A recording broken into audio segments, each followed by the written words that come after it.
In this video, I will show you how to use the AI tone command. Customizing the tone of your responses helps you match your communication style to your brand's personality.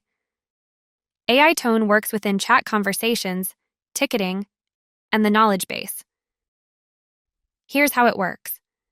When you're in a conversation or responding to a ticket, click the / icon at the bottom left corner of the chat screen, then select the AI commands icon. Choose AI tone from the list of commands, specify the tone you want to use, such as casual, conversational, humorous, or inspirational, and enter the sentence you want to modify. Press Enter, and your sentence will reflect the desired tone.